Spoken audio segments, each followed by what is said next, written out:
Okay. So what exactly happened that time? You can see.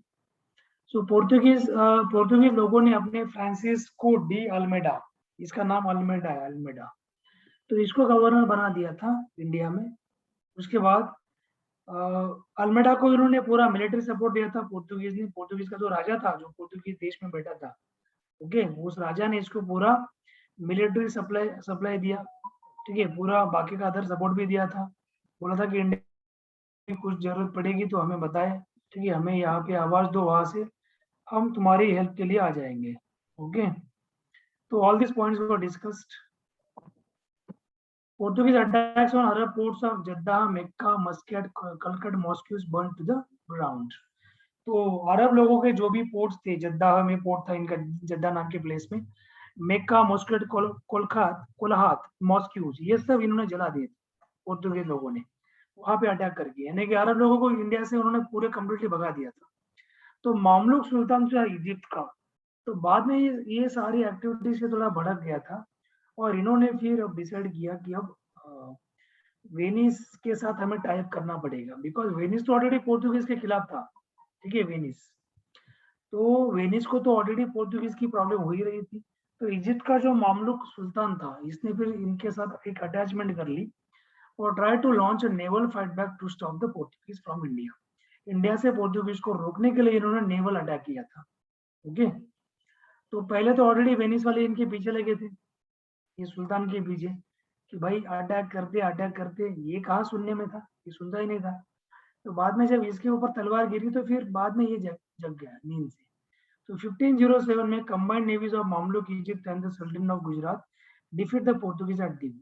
तो जब इन्होंने combine अपनी फोर्सेस को मिला दिया, बिकॉज इजिप्ट के सुल्तान ने कहा वेनिस को कि भाई हम एक साथ आ जाते हैं और हम इनको अब डिफीट कर देंगे एक साथ आने के बाद, बिकॉज हमारी पावर ज्यादा रहेगी। ठीक है, इस हिसाब से।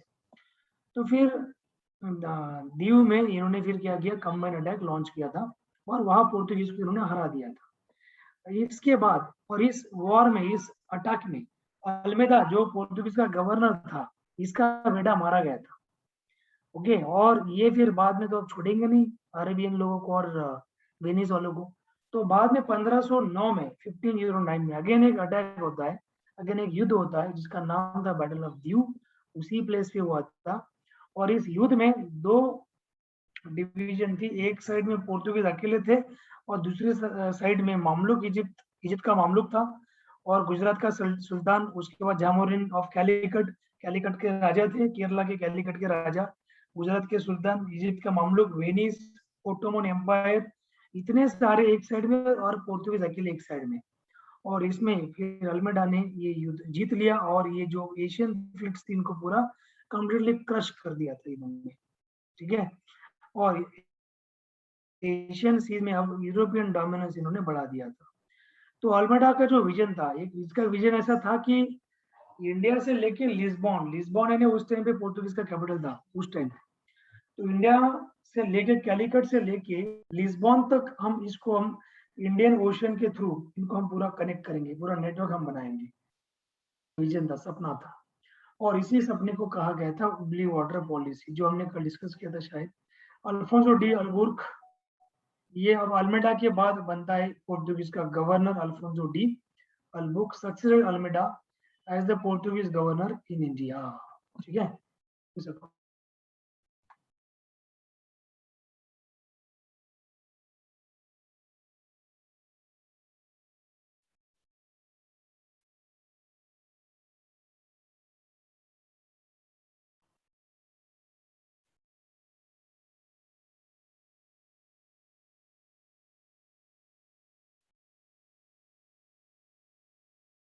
here you can see,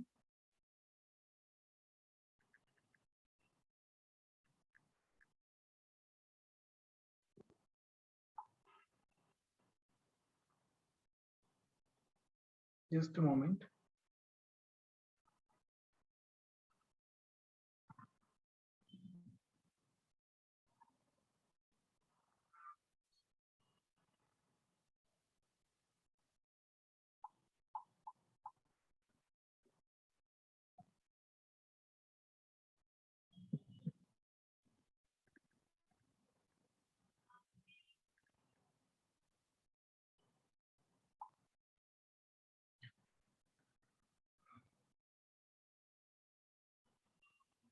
तो यहाँ आप देख सकते हो, जस्ट अ मोमेंट,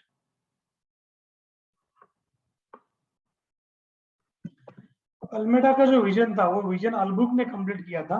ओके, तो ब्लू वाटर पॉलिसी का जो इनका सपना था, उसके बाद फिर हमने उसके बाद, हाँ इसके आगे थोड़ा हमारा आई थिंक बाकी था। तो यहाँ का अगला पॉइंट है, basis in the mouth of the Red Sea, Socotra, Amini island, Ormuz, Persian Gulf, Malabar and Malacca, Malaysia. Albuquerque introduce a permit system for other ships passing through the region and extracted उसको name, देखो मैंने system दिया है। It was, you can see, this is known as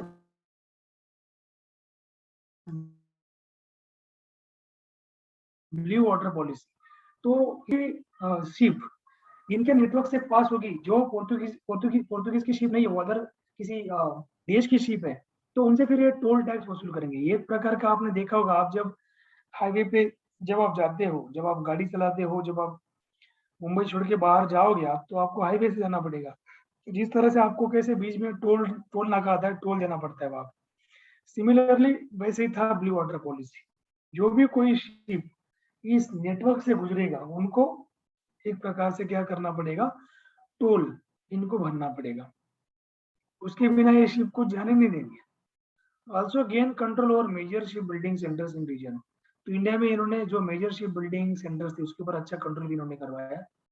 So the lack of food in the desert regions of the Middle East prevented the Arabs from competing with the Portuguese in rapid shipbuilding. Okay, you can see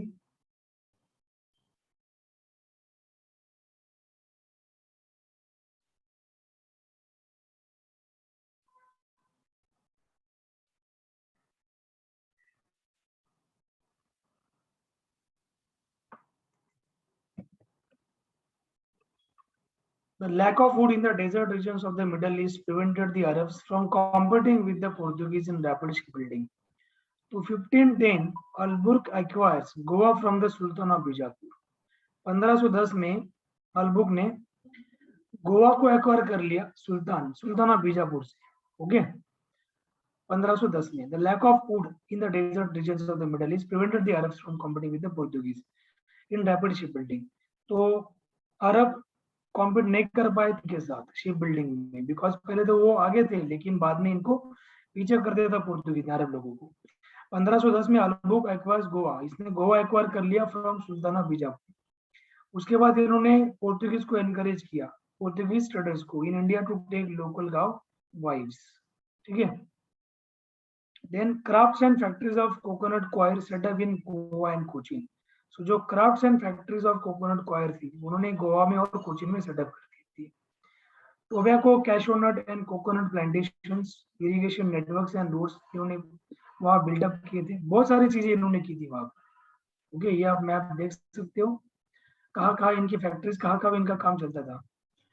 सती प्रथा इन्होंने abolish की। 1526 में इन्होंने Mangalore capture कर लिया, पोर्तुगीज ने capture कर लिया था मैंगलोर। उसके बाद इन्होंने बहुत सारी चीजें आगे की। Then later came to be known as Saint Mary Islands. देखो यहाँ पे आप देख सकते हो, उडीपी नाम का जो कोस्ट ऑफ उडीपी था, इनको रिनेम कर दिया पैद्राओ डी संता मैरियो टिमारिया, तो इसको नाम दिया गया बाद में सेंट मैरीज आइसलैंड। बहुत सारी चीजें इन्होंने इंडिया में की है, ऐसा नहीं कि इन्होंने सिर्फ व्यापार किया था, इन्होंने कंस्ट्रक्शन भी किया था। ठीक है, और इन्होंने लाइक रास्ते वगैरह भी बिल्डअप किए थे व्यापार के लिए, अपने मतलब के लिए किए थे इन्होंने, उनसे इनको कुछ लेना देना नहीं था इंडिया से। ठीक है, इंडिया में डेवलपमेंट नहीं करना था इसको, तो इन्होंने जो भी किया अपने मतलब के लिए किया था।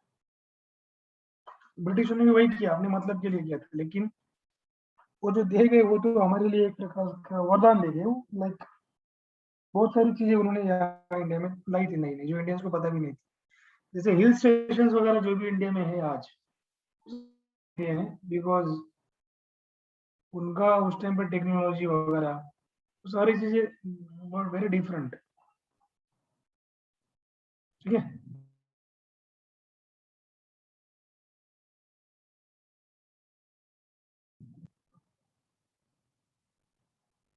then here you can see और 1529 में और भी कुछ चीजें हुई थी, जैसे आप यहाँ देख सकते हो। जस्ट अ मोमेंट, एक्चुअली वो स्क्रीन का बार बीच में आ जाता है, इसलिए मुझे हटाना पड़ता है। तो 1529 में नीनो डा कुना अपॉइंटेड गवर्नर, इसको गवर्नर बना दिया। 1530 Portuguese capital in India shifted from Cochin to Goa. तो इन्होंने जो पोर्टुगीज कैपिटल थी ये फ्रॉम कोची से गोवा इन्होंने कर दी थी। पहले कोची था स्टार्टिंग में, बाद में गोवा कर दिया था। बसेन का ट्रीटी साइन किया पोर्टुगीज वॉरशिप साओ मेडोस, वहां पे हुआ था ये। जो इनकी वॉरशिप थी साओ मेटियस नाम का, वहां पे ट्रीटी ऑफ बसेन साइन किया था। सुल्तान बहादुर शाह जो था गुजरात का, इन्होंने बसेन दे दिया था पोर्तुगीज लोगों को व्यापार करने के लिए। तो बसेन ने आज के डेट में वसई विरार जिसको हम बोलते हैं मुंबई का, पालघर डिस्ट्रिक्ट में आता है महाराष्ट्र के, ठीक है। बॉम्बे आइलैंड जो था उस पर भी इनका रूल शुरू हो गया पोर्तुगीज लोगों का, बॉम्बे आइलैंड पे, ये भी उन्होंने एक्वायर किया। देन इन्होंने वहाँ पोर्तुगीज लोगों ने एक फैक्ट्री, दीव में भी एक फैक्ट्री बनाई थी। So in return Portuguese would support Sultan Bahadur Shah, इन्होंने सुल्तान बहादुर शाह को सपोर्ट किया था, गुजरात और सुल्तान बहादुर शाह इसको सपोर्ट किया था हुमायूं के अगेंस्ट युद्ध करने में। 1535 में हुमायूं, हुमायूं कौन था? बाबर का बेटा था, मुगल सुल्तान बाबर, जिसने मुगल शाही को इस्टेब्लिश किया था इंडिया में।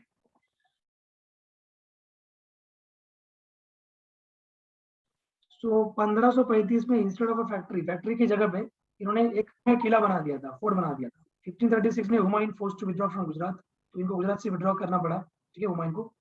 और सुल्तान बहादुर शाह को अगेन गुजरात का कंट्रोल मिल गया। तो सुल्तान बहादुर शाह और पोर्तुगीज का जो रिलेशन था धीरे धीरे वो खराब होने लगा था। और 1537 बहादुर शाह था, उन्होंने पोर्तुगीज के साथ निगोशिएट करने की कोशिश की थी बाद में। ये कैसे थे? ये पहले जो वीक था उसको सपोर्ट करते थे, बाद में जो स्ट्रांग था उसके अगेंस्ट में, और बाद में स्ट्रांग और वीक दोनों को बाजू में हटा देते थे। इनका पॉलिसी अलग था, ठीक है, इन लोगों का। तो इन्होंने फिर आर्मी वहां पे निगोशिएट करने के लिए पोर्तुगीज आर्मी के साथ दीव में निगोशिएट करने की कोशिश की, लेकिन बाद में पोर्तुगीज लोगों ने इसको इनवाइट किया वाइसरॉय की शिप पे, और वहां पे इनको मार दिया, मर्डर कर दिया था इसका, सुल्तान का। तो 1538 में दीव का सीज होता है, siege of Diu, permanent Portuguese occupation since then till 1961। तो बाद में ये 1961 में परमानेंट पोर्तुगीज ऑक्यूपेशन हो जाता है, ठीक है, दीव में अपना बेस एस्टेब्लिश कर देते वहां पे।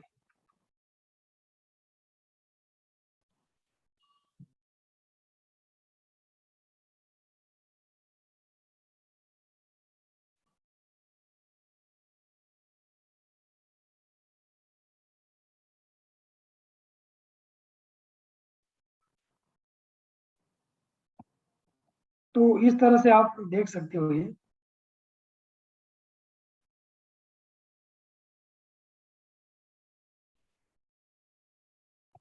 Just a moment.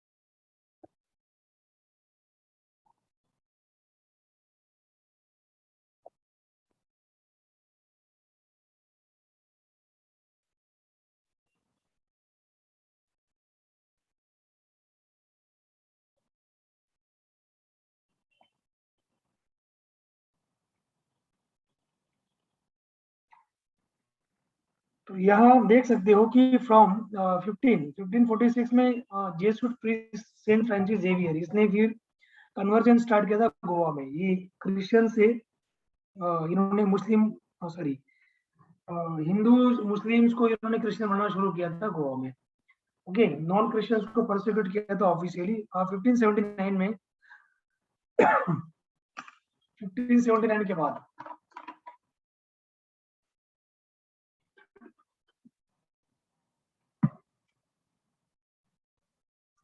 बहुत सारे numerous Christian mission Mughal court में भेजे गए थे अकबर को भी कन्वर्ट करने के लिए। तो पोर्तुगीज कैप्चर दमन, फाइनली पोर्तुगीज ने दमन को कैप्चर कर लिया था। जैसे यहाँ पे आप देख सकते हो, ये जो डिनो दा कुना था, ये गवर्नर था फ्रेंच लोगों, सॉरी पोर्तुगीज लोगों का। जैसे इसने बंगाल में पोर्तुगीज का इन्फ्लुएंस बढ़ाया था, और पोर्तुगीज ट्रेडर्स को वहां हुगली में इन्होंने सेटल करवाया था। बाद में दमन भी इन्होंने कैप्चर कर लिया था। तो पोर्तुगीज ने डेक्कन के पॉलिटिक्स में भी एक बड़ा अहम रोल प्ले किया था इन्होंने, डेक्कन ने साउथ इंडिया की पॉलिटिक्स में। विजयनगर वर्सेस डेक्कन सुल्तान्स और मुगल वर्सेस मराठास, ठीक है, उस अकॉर्डिंग 1565 में विजयनगर का फॉल होता है। 1570 में non aggression treaty between Portuguese and Deccan sultans हो जाती है। 1579 में मुगल इंपेरियल फरमान, ये पोर्तुगीज को अलाउ करते हैं ट्रेडिंग बेस बनाने में हुगली में, इन बंगाल में। सो new buildings and bases came up in fort Hooghly, नए नए बिल्डिंग्स और बेसिस उन्होंने तैयार कर दिए हुगली में। बंगाल इनका टारगेट था नेक्स्ट, विजयनगर एम्पायर का फॉल होने के बाद। तो इनका विजयनगर एम्पायर पूरे साउथ में फेमस था पहले, और इसका फॉल होने के बाद ही इनकी होने लगी थी साउथ में पोर्तुगीज लोगों की, ठीक है, उस प्रकार से।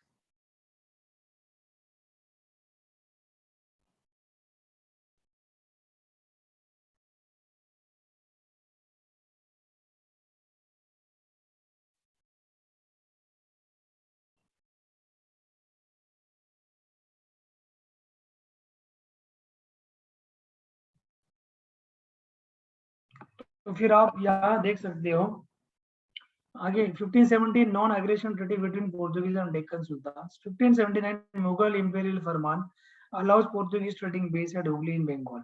सो न्यू बिल्डिंग्स वगैरह वहां बिल्डअप की गई। पोर्तुगीज मोनोपोली सॉल्ट मैन्युफैक्चर में भी इनकी मोनोपोली बढ़ गई थी। ये अकेले पूरे करेंगे अब, ठीक है। ट्रेड, टोबैको पे ट्रेड ड्यूटी इम्पोज कर दी थी इन्होंने। Portuguese start slave trading in Bengal, Bengal में स्लेव ट्रेडिंग इन्होंने शुरू करवाया था। स्लेव ट्रेडिंग का मतलब है जैसे कि हिंदू और मुस्लिम के बच्चों को ये पकड़ के फिर वहां पे इनको क्रिश्चियन बनाते थे, ठीक है। उनको बड़ा बनने के बाद क्रिश्चियन बन जाते थे वो। तो मुगल पोर्ट ऑफ सप्तग्राम, जिसको सातगांव भी बोलते हैं, ये डिक्लाइन हो गया था because of Portuguese trafficking, okay, इस तरह से। Portuguese held port Hooghly, Bandel, Chinsura, तो उस प्रकार से भी आप देख सकते हो। So the two ports were only 4.5 kilometre apart. Then 1632 में क्या क्या हुआ, हम उसको देख लेते हैं। 1632 में two maids of Mughal queen, Mumtaz Mahal capture की गई थी पोर्तुगीज के द्वारा। और बाद में शाहजहां उस टाइम पे बादशाह था, मुगल बादशाह।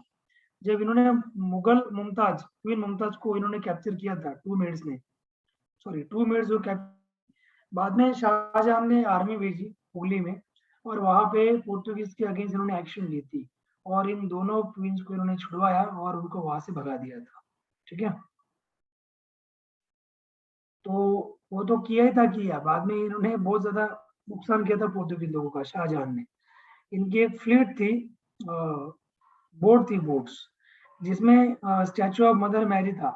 वो उसके साथ इन्होंने पूरी शिप को डुबा दिया था वहां समंदर में, और जो भी लोग थे वो सब मारे गए थे पोर्तुगीज लोगों। तो बाद में पोर्तुगीज का जो प्रिंस था, इसने शाहजहां को अपील की थी कि उनको फिर से आइडोल रिस्टेब्लिश करने की परमिशन दी जाए करके, स्टैचू ऑफ मदर मैरी का। ये उनको बहुत मानते थे ये लोग, स्टैचू ऑफ मदर, ठीक है, उस प्रकार से। Shahjahan granted them a plot of land, Shahjahan ने उनको एक प्लॉट ऑफ लैंड इनको दिया था, where the Bandel church was built. Bandel church वहां इन्होंने बांधा था। The statue established Mughal favours to the Portuguese ended forever. तो मुगलों का जो फेवर था पोर्तुगीज को फॉरएवर एंड हो गया, ठीक है। वो shifted alliances to the English now, जो इन्होंने इंग्लिश में अपनी अलायंसेस शिफ्ट कर दी थी। बैंडेल चर्च 1661, 16 से 61, 1739, 1779, 1799, 1813 और 1843, इसमें क्या क्या इंसिडेंट हुई थी वो हम थोड़ा जान लेते हैं, ठीक है।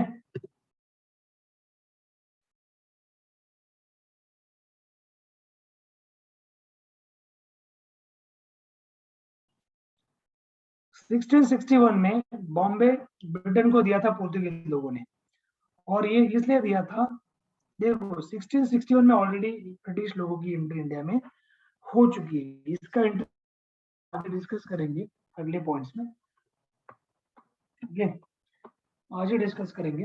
तो ब्रिटिश लोगों की ऑलरेडी 16 सेंचुरी में इंडिया में एंट्री हो जाती है, और so they also start studying in India after getting permission from the Mughal kings, and they become a type of type of competitor for the Portuguese. Portuguese के लिए वो competitor बन जाते हैं।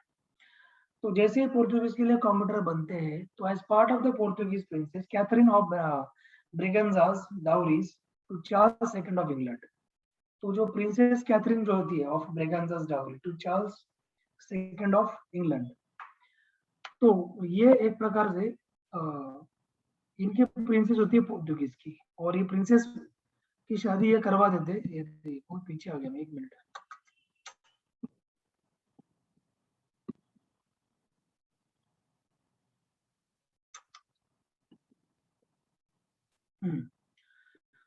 तो प्रिंसेस कैथरीन की शादी होती है इंग्लैंड के चार्ल्स के साथ, चार्ल्स टू के साथ। ये पोर्टुगीज क्वीन होती है, और पोर्टुगीज इनको as a dowry Bombay island को देते, इंग्लैंड को ब्रिटिशों को दे देते। जैसे इनकी बाप की जागीर थी बॉम्बे, और इन्होंने दे दिया इनको। ओके, दूसरा तो इनके पास पैसा था नहीं कुछ देने को, तो इन्होंने बॉम्बे ही दे दिया सीधा इंग्लिश लोगों को। तो 1739 को बैटल ऑफ बसेन होता है, और बसेन और अदर टेरिटरीज ये मराठास जो है लॉस कर देती है। ठीक है, उसके बाद सॉरी, लॉस टू मराठास का मतलब ये कि 1739 में मराठा जीत लेती है पोर्टुगीज से। 1779 में दादरा नगर हवेली ये पोर्टुगीज ने जीत लिया था। 1799 1813 गोवा अगेन ब्रिटिशों ने काबिज कर लिया था, गोवा पोर्टुगीज से छीन लिया था इन्होंने। तो 1843 में कैपिटल जो थी वेल्ला गोवा टू नोवा गोवा की गई थी। पहले वेल्हा गोवा था, बाद में नोवा गोवा कैपिटल कर दी थी पंजिम में।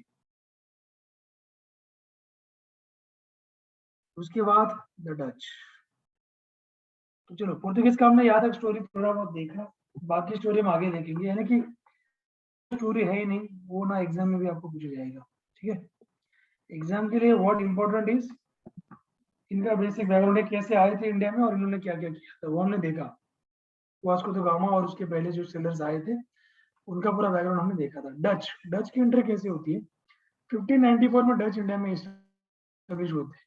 इन्होंने भी जैसे पोर्टुगीज ईस्ट इंडिया कंपनी थी, वैसे ही इन्होंने कॉम्पैक्टनी वैन वेयर ये इन्होंने एस्टेब्लिश किया था इंडिया में। ये यानी कि ट्रेडिंग कंपनी थी उनकी, जैसे East India company, British East India company, French East India company, Portuguese East India company, वैसे डच ईस्ट इंडिया कंपनी भी इंडिया में ऑपरेशन में थी। ठीक है, तो aim to break Portugal's monopoly, Portugal की जो मोनोपोली थी ये इनको ब्रेक करनी थी ऑन पेपर ट्रेड। ठीक है, पेपर ट्रेड के ऊपर।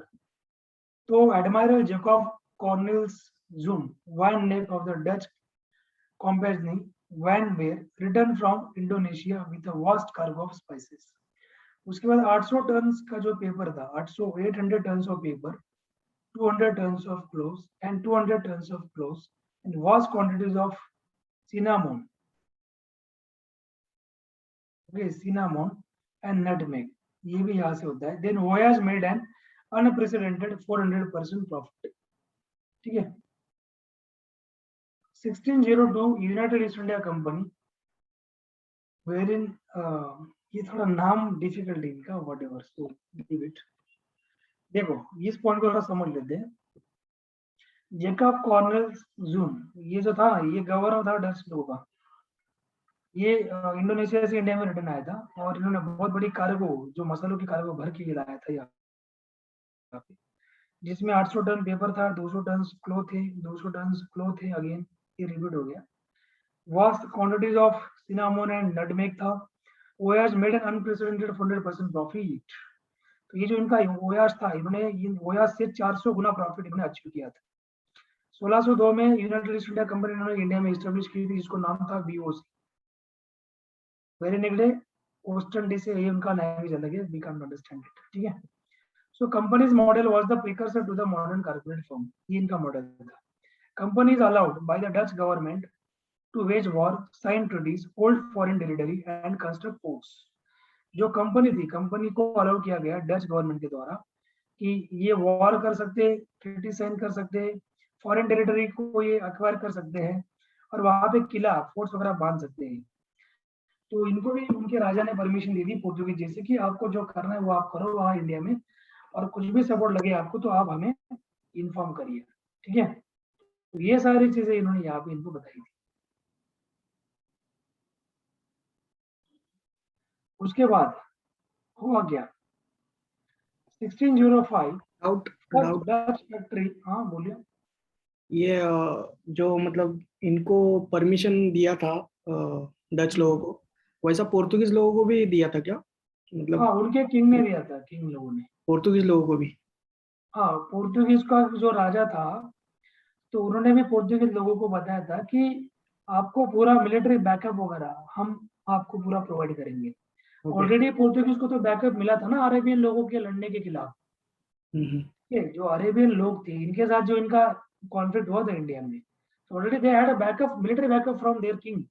ओके। ये बैकअप तो ऑलरेडी उनको मिलता ही था पहले, उनको उनके उनके किंग से मिलता था, बिकॉज ऑलरेडी प्रॉफिट यहाँ पे कर रहे हैं और वो प्रॉफिट वहाँ उनको उनके देश में भेज रहे वहां पे, ये प्रॉफिट ऑलरेडी उनको था, ठीक है इससे, ओके। इसलिए वो बैकअप करते थे इनको। तो 1605 में पहली डच फैक्ट्री मसूलीपट्टनम में स्टेब्लिश की गई, ये आपको एग्जाम में पूछा जाएगा, दिस इज वेरी इंपॉर्टेंट। 1605 में first first Dutch factory at Masulipatnam, Andhra Pradesh में आई थी। 1609 में इन्होंने पुलिकत में फैक्ट्री अपनी स्टेब्लिश की। 1616 में ये सूरत में इन्होंने फैक्ट्री स्टेब्लिश की।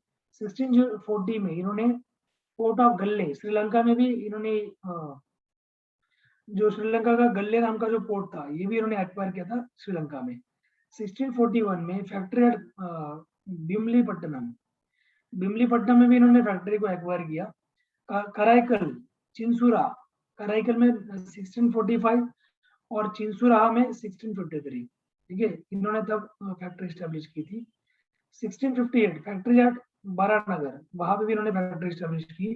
कासिम बाजार, मुर्शिदाबाद, बलासोर, पटना, नागपट्टनम, बहुत जगह पे इन्होंने फैक्ट्री स्टैब्लिश की थी वहां पे इंडिया में। इन्होंने ऐसा नहीं कि ये लॉस में थे, ये they were in profit, they were very much in profit, बहुत ज्यादा प्रॉफिट में लोग थे यहाँ।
ओके सो यहाँ आप देख सकते हो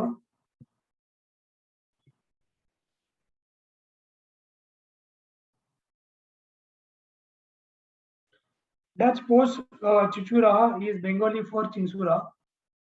चिंचोरा, ये चिंचोरा था बंगाल के लिए, लोकेटेड बिसाइड बांदेल, ठीक है। ये आप देख सकते हो, this is the Dutch East India Company की फैक्ट्री है यहाँ पे। चिंसुरा हुगली में थी इनकी ये फैक्ट्री, हुगली की फैक्ट्री थी। ऐसी बहुत सारी फैक्ट्री इन्होंने एस्टेब्लिश की इंडिया में। The Dutch carried on profitable trade through Mughal Bengal. इनको बहुत ज्यादा प्रॉफिटेबल ट्रेड बंगाल में होता था। Silver copper from Japan was used to trade with Mughal India and Qing China. तो जैसे ये जापान से सिल्वर कॉपर का ट्रेड करते थे और वो मुगलों के साथ करते थे इंडिया में, वो वहां से लाते थे सिल्वर कॉपर और यहाँ बेचते थे। उसके बाद चाइना से क्वीन लाते थे, स्पाइसेस, टेक्सटाइल, परसुलिन, ये सब लाते थे, ठीक है। Dutch posed threat to the Portuguese. तो डच और पोर्तुगीज यानी कि ऑलरेडी डच पोर्तुगीज यहाँ पे व्यापार कर रहे थे इंडिया में। तो इंडिया में व्यापार करने में इनको एक प्रकार से धोखा है, धोखा नहीं, एक खतरा निर्माण, एक चैलेंज निर्माण किया गया, वो था डच। तो Dutch was direct challenge to the Portuguese. तो डच एक प्रकार से पोर्तुगीज के लिए क्या था, खतरा था। व्हाई? बिकॉज इन्होंने पोर्तुगीज की नागापट्टनम में, बिकॉज नागापट्टनम जो जहाँ डच की सॉरी पोर्तुगीज की फैक्ट्री थी, वहां पोर्तुगीज से इन्होंने नागापट्टनम छीन लिया था, ठीक है, पोर्तुगीज से। तो इसीलिए यहाँ पे आप देख सकते, Dutch posed great threat to the Portuguese. They expelled the Portuguese from the coastal region. तो कोस्टल रीजन से इन्होंने पोर्तुगीज को भगा दिया था 1659 में। तो ये भी आप देख सकते हैं यहाँ पे।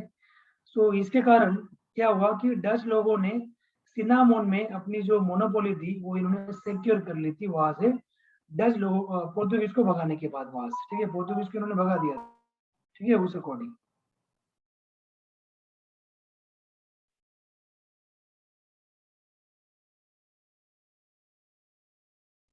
तो इस प्रकार से आप देख सकते हो ये।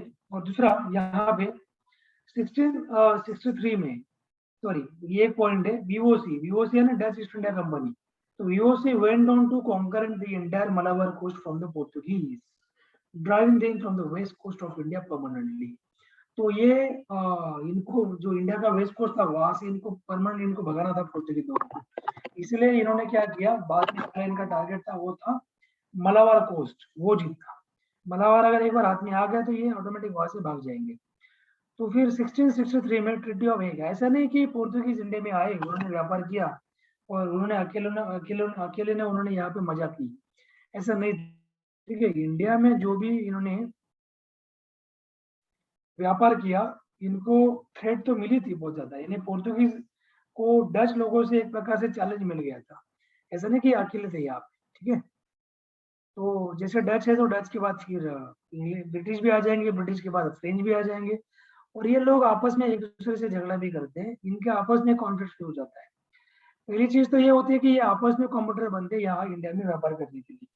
तो इनका पहला टारगेट क्या होता है, इंडिया में रूल करना नहीं, पहले इनका टारगेट होता है कि जो फॉरेन पावर है यहाँ बढ़ी है, जैसे पोर्तुगीज को ब्रिटिशों को भगाना था, ब्रिटिशों को पोर्तुगीज को भगाना था। तो ये जो सारी एक्टिविटीज थी इनकी, ये एक दूसरे से इनको ये करना था, ठीक है। देन 1663 में ट्रीटी ऑफ हेग साइन करते हैं। पीस एग्रीमेंट होती है पोर्तुगाल और नीदरलैंड के बीच में। डच कहाँ से आए थे, नीदरलैंड से थे, डच वर फ्रॉम नीदरलैंड्स। तो इस पॉइंट पे Goa was the only remaining Portuguese city on the west coast. West coast में गोवा अकेला क्या था, पोर्तुगीज सिटी बचा था, बाकी सब चला गया था डच के अंडर। 1663 में फैक्ट्री एट कोचीन, तो कोचीन में एक फैक्ट्री स्टैब्लिश करते डच लोग। 1669 में 1669 में ये विवोसी जो था, ये रिचेस्ट प्राइवेट कंपनी बना दुनिया का 1669 में, उस टाइम पे richest private company in world history till that. VOC then had over 150 merchant ships, 150 से ज्यादा मर्चेंट शिप्स थी इनके पास, 40 वॉरशिप्स थी, नियर बाय 50,000 एम्प्लॉयज थे इनके पास, और 10,000 सोल्जर्स की प्राइवेट आर्मी थी इनके पास। और डिविडेंड पेमेंट ये 40%, ओरिजिनल इन्वेस्टमेंट में 40% डिविडेंड पेमेंट ये करते थे, ठीक है। बहुत बड़ा व्यापार था इनका इंडिया में, ऐसे नहीं कि ये बहुत सीधे साधे नहीं थे। 1672 1674 1672 1674 थर्ड एंग्लो डच वॉर होता है, और डच विक्ट्री यहाँ पे हो जाती है, डच जीत जाती है यहाँ पे। East India Company ships returning to Britain from India are captured by the Dutch. East India Company की शिप जो होती है वो returning to Britain, Britain India से ब्रिटेन रिटर्न जा रही थी, तो ये रास्ते में इनको पकड़ लेते हैं। However this war temporary disrupted USA Asia trade. तो इस वॉर के कारण जो वीओसी यानी कि डच लोगों का जो एशिया का व्यापार था, ये थोड़ा सा डिस्टर्ब हो गया था उस कारण, ठीक है। तो इस तरह से आप देख सकते हो।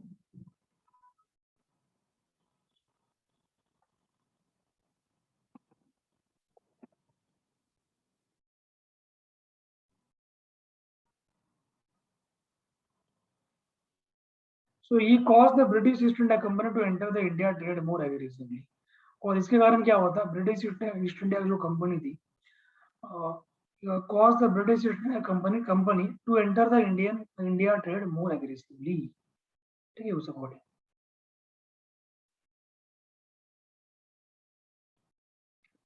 French comparing Des Indes also enter the camp. Okay. अभी फ्रेंच लोग भी इसमें कंपटीशन में एंटर हो जाएंगे, ये इनको भी व्यापार वगैरह करना है, ठीक है। तो इस प्रकार से तो इनकी भी एंट्री इंडिया में हो जाती है। 1710 में treaty with Zamorin of Calicut.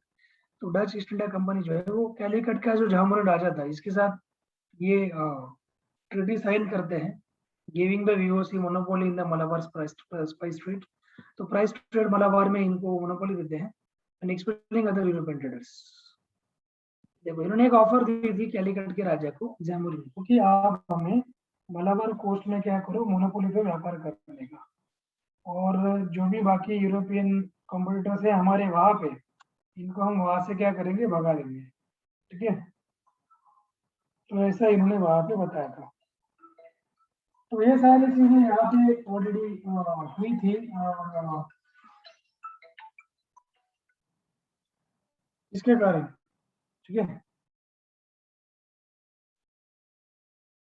ये आप देख सकते हैं यहाँ पे कि and expelling other European traders. So 1715 में 1715 में east India company EIC convinces the Zamorin to renounce the treaty. Okay. Trade resumes with other European countries. Upsurge in English and French traffic. अब 1721 में क्या होता है? 1721 में डच ईस्ट इंडिया कंपनी ये decide करती है कि जो भी अपना स्ट्रेटेजिक कंट्रोल है मलाबार का, वो हम थोड़ा कम कर देंगे, और जो मोनोपोली वहां की हम वो छोड़ देंगे। और इन्होंने ऐसा डिसीजन लेने के बाद इसका पूरा फायदा जो मिला था मलाबार कोस्ट में व्यापार करने का, वो ईस्ट इंडिया कंपनी को मिला, ठीक है। इसको मिला था ईस्ट इंडिया कंपनी को, ये पूरा फायदा मिला था। तो 1741 में त्रावणकोर डच वार होता है। त्रावणकोर महाराजा मार्तंड वर्मा, इन्होंने स्मॉल मलाबार सिटी को कैप्चर कर लिया था, like Kollam, with whom the Dutch had trade contracts, जिनके साथ डच के ट्रेड कॉन्ट्रैक्ट्स। तो ये वॉर हार गए थे, बैटल ऑफ कोलाशल में इनकी हार हुई डच लोगों की, और इन्होंने पीस ट्रीटी साइन किया। और उस पीस ट्रीटी जो था वो मार्तंड वर्मा जो थे, महाराजा मार्तंड वर्मा त्रावणकोर के, इनके साथ इन्होंने पीस ट्रीटी साइन की, ठीक है, इस प्रकार से।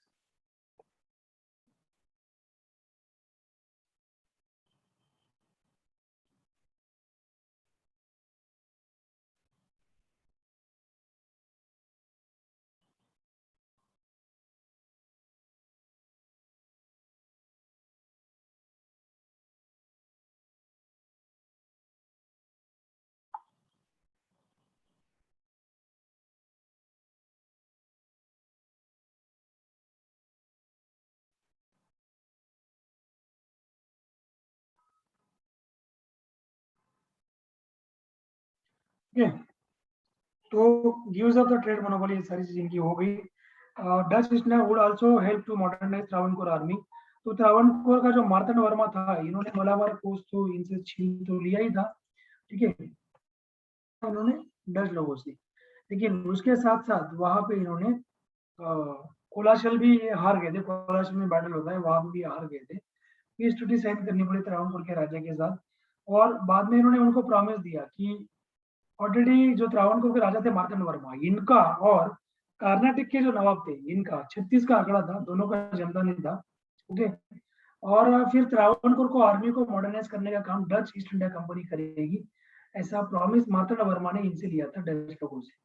बिकॉज मार्तंड वर्मा के भी बहुत सारे एनिमी थे, जैसे कर्नाटक का नवाब जो था दोस्त अली खान, ये भी इसका दुश्मन था। ये आप देख सकते हो, this is the Martand Verma जो यहाँ सिंहासन पे बैठे हैं, और ये जो घुटने पे झुके वो है डच लोग।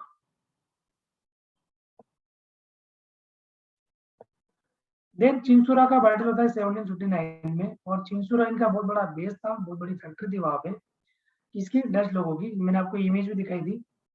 तो VOC arrive to attack the British East India Company, और यहाँ पे ईस्ट इंडिया कंपनी और इनके बीच में बैटल होता है, झगड़ा होता है। और ये जो ईस्ट इंडिया कंपनी है, इनको इनवाइट कौन करता है, ये तो वहां तो ऐसे ही आ जाती है, लेकिन arrive to attack the East India Company on being invited by Mir Jafar, Nawab of Bengal. Mir Jafar है ना, बंगाल के नवाब होते हैं, इन्होंने 10 लोगों को इनवाइट किया ईस्ट इंडिया कंपनी के ऊपर अटैक करने के लिए, लेकिन ईस्ट इंडिया कंपनी इस बैटल में हार गई, चिंसुरा के बैटल में, और वो इन्होंने वहां से यानी कि पीछे हट ले ली, इन्होंने पीछे हट गए थे। 1780 टू 1784, 1780 1784 में फोर्थ एंग्लो डच वॉर हुआ था, और वीओसी फाइनेंशियली रूइंड, और बाद में जो डच ईस्ट इंडिया कंपनी थी वो परमानेंटली फाइनेंशियली रूइन की गई थी उसको, बाद में वो डिसॉल्व हो गई। तो 1799 में ये परमानेंटली इंडिया छोड़ के चले गए। तो उसके बाद एंट्री होती है ब्रिटिश लोगों की इंडिया में। इनकी एंट्री थोड़ी इंपॉर्टेंट है, ठीक है।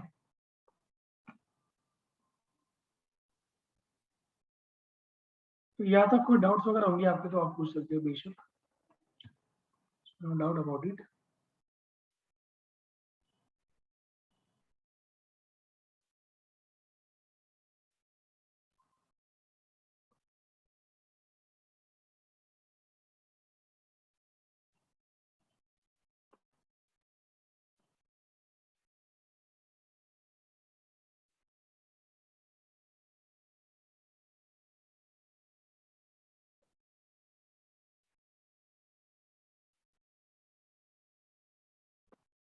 कोई डाउट वगैरह क्वेरी होगी आप तो पूछ सकते हो मुझे।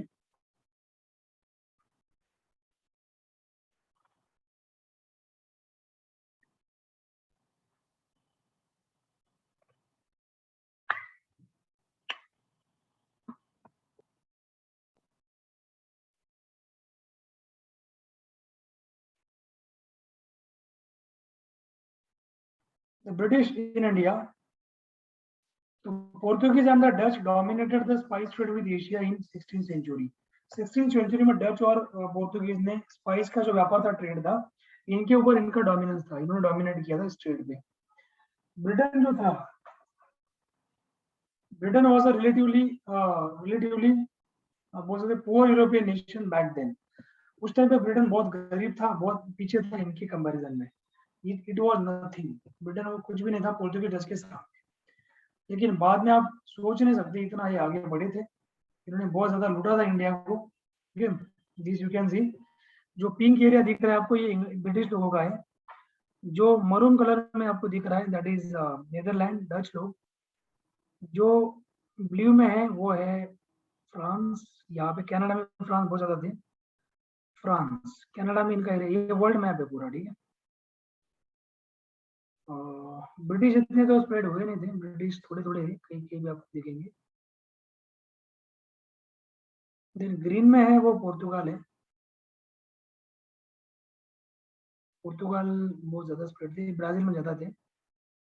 और उसके बाद रशिया, तो बहुत बड़ा, रशिया जबरदस्त था, रशियन एम्पायर बहुत बड़ा एम्पायर था रशिया। उसके बाद फिर स्पेन है, you can see the Spain उस अकॉर्डिंग, ठीक है।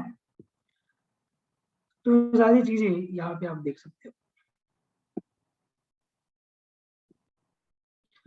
1553 1553 में Muscovy company aka the company of merchant adventurers two new lands established. तो मस्को कंपनी की स्थापना की गई थी 1553 में. Aim to find a sea route to India via the Arctic and Russia in order to be free from Portuguese rivalry.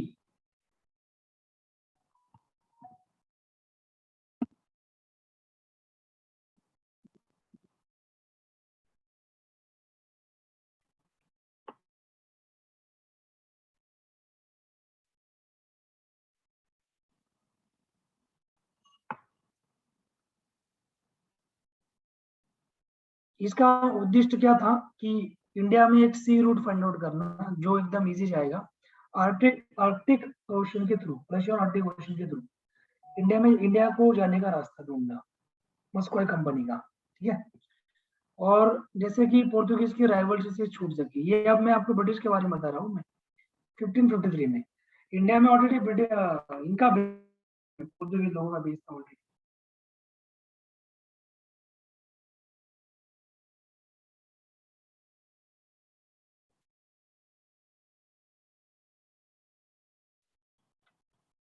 Okay. So मस्कॉय company का base कहाँ पे था? मस्कॉय कंपनी है ना, English British East India Company. तो इनका उद्देश्य क्या था? आर्कटिक और रशिया के थ्रू इंडिया में जाने का रास्ता ढूंढने का, sea route. Because Cape of Good Hope के थ्रू अगर आएंगे तो पोर्तुगीज वहां इनको पकड़ लेंगे, मार देंगे. ये वो आने नहीं देंगे बिकॉज वहां पे उनका already blue water policy applicable था. ठीक है. तो became world's first joint stock company. तो ये जो मस्कॉय कंपनी थी ये दुनिया की सबसे बड़ी पहले जॉइंट स्टॉक कंपनी बनी थी.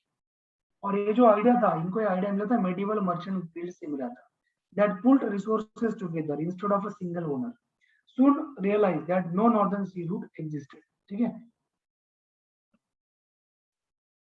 1560 सेंचुरी में onwards British pirates buccaneers like Sir Francis Drake make huge profits by raiding Spanish and Portuguese trade ships. 1577 to 1580 में Drake circumnavigates the globe, sets the tone for British exploration. थोड़ा अलग history, ये important नहीं है हमारे लिए, लेकिन आप ये थोड़ा देख सकते हैं थोड़ा सा ब्रिटिश समझने के लिए. 1560 में ब्रिटिश का एक पायरेट था जिसका नाम था सर फ्रांसिस ड्रेक. इसने बहुत बड़ा प्रॉफिट कमाया था स्पेनिश और पोर्तुगीज ट्रेड शिप्स पे अटैक करके. ये पायरेट था, समंदर के लुटेरे थे. तो जो भी स्पेनिश और पोर्तुगीज शिप जाती थी इनको लूटता था और उससे बहुत बनाया था. 1577 to 1580 ड्रेक सर्कमनेविगेट्स द ग्लोब. इसने पूरा एक सर्कमनेविगेट किया ग्लोब को. इसने ब्रिटिश लोगों को रास्ता दिखा दिया इंडिया में जाने का. 1591 में सर जेम्स लैनकास्टर, इसने फिर पहली ब्रिटिश सी वॉयज की थी to the Indian Ocean by sailing around the African coast. उसके बाद 1593 में 1593 में क्रॉस कन्याकुमारी इन इंडिया. इसने कन्याकुमारी को क्रॉस किया था इंडिया में. एंड फाइनली रीच्ड मलेशिया में जाके पहुंचा था.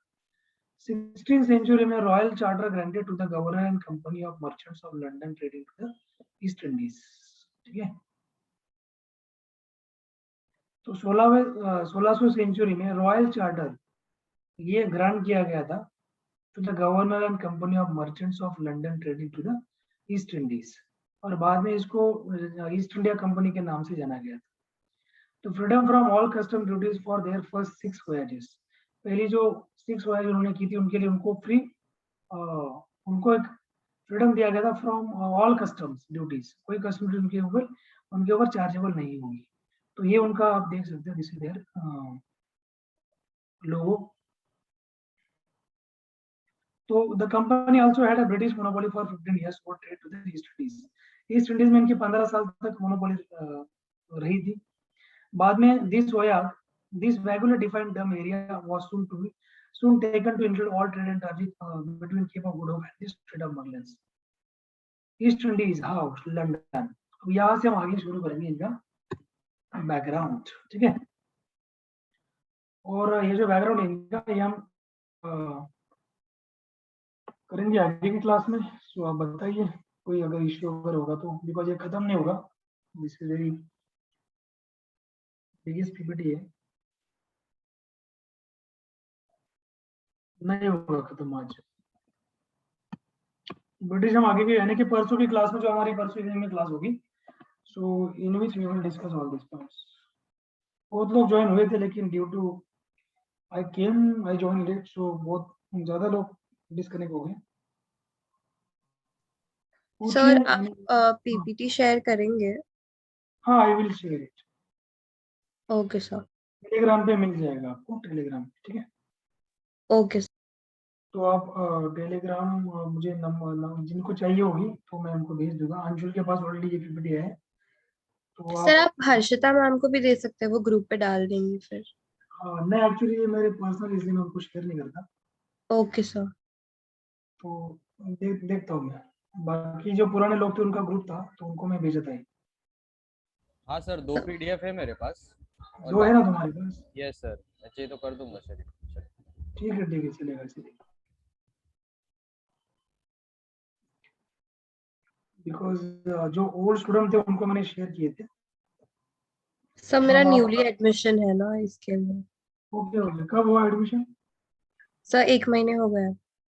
ओके, तो आप बहुत लेट ज्वाइन हुई कि क्लास चल रही थी आप लोगों की पहले? सर ये अभी शुरू हुआ है ना, 3 लेक्चर्स। Okay okay okay. तो आपकी अदर भी क्लासेस होती है क्या? हाँ सर, ब्रांच पे होती है। नॉट एग्जैक्टली ब्रांच पे, पर वो डोंबिवली स्टेशन पे जो है। अच्छा, ऑफलाइन होती है क्या बाकी क्लासेस? हाँ, नॉट बाकी जो सी सैट वाले हैं वो सब होता है। ओके ओके, सीसेट होता है। सही है।